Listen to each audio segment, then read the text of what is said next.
Okay. Dhanush గారు, first of all మీరు ఒక పెద్ద ఫ్యామిలీ నుంచి వచ్చారు. శ్రీహరి గారు. సో ఆయన పేరు చెప్తేనే వైబ్రేషన్. ఎందుకంటే ఆయన ఒక చిన్న ఆర్టిస్ట్‌గా స్టార్ట్ అయ్యి అవును. అలా అలా క్యారెక్టర్లు చేసుకుంటూ, విలన్‌గా చేస్తూ, హీరోగా చేస్తూ, మళ్ళీ క్యారెక్టర్ ఆర్టిస్ట్‌గా మారి చాలా అంటే చాలా మంచిగా చేశారు. సో బట్ ఆ ఫ్యామిలీ నుంచి మీరొచ్చి సో ఎందుకు మాస్ ఎలివేషన్ ఉన్న సినిమాలు చేయకుండా, ఎందుకంటే గ్యాదర్ చేసుకుంటూ అంటే ఆ పేరుని వాడుకోకుండా ఇండివిజువల్‌గా ఎందుకు వస్తున్నారు? కారణం ఏంటి?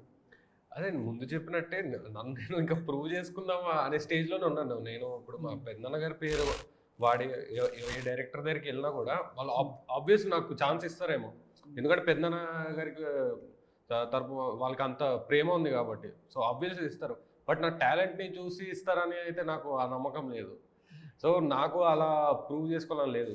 నేను యాక్ట్ చేయగలుగుతాను. మీరిచ్చే క్యారెక్టర్‌లో నేను యాక్ట్ చేయగలుగుతాను అని వాళ్ళు నన్ను నమ్మాలి ఫస్ట్.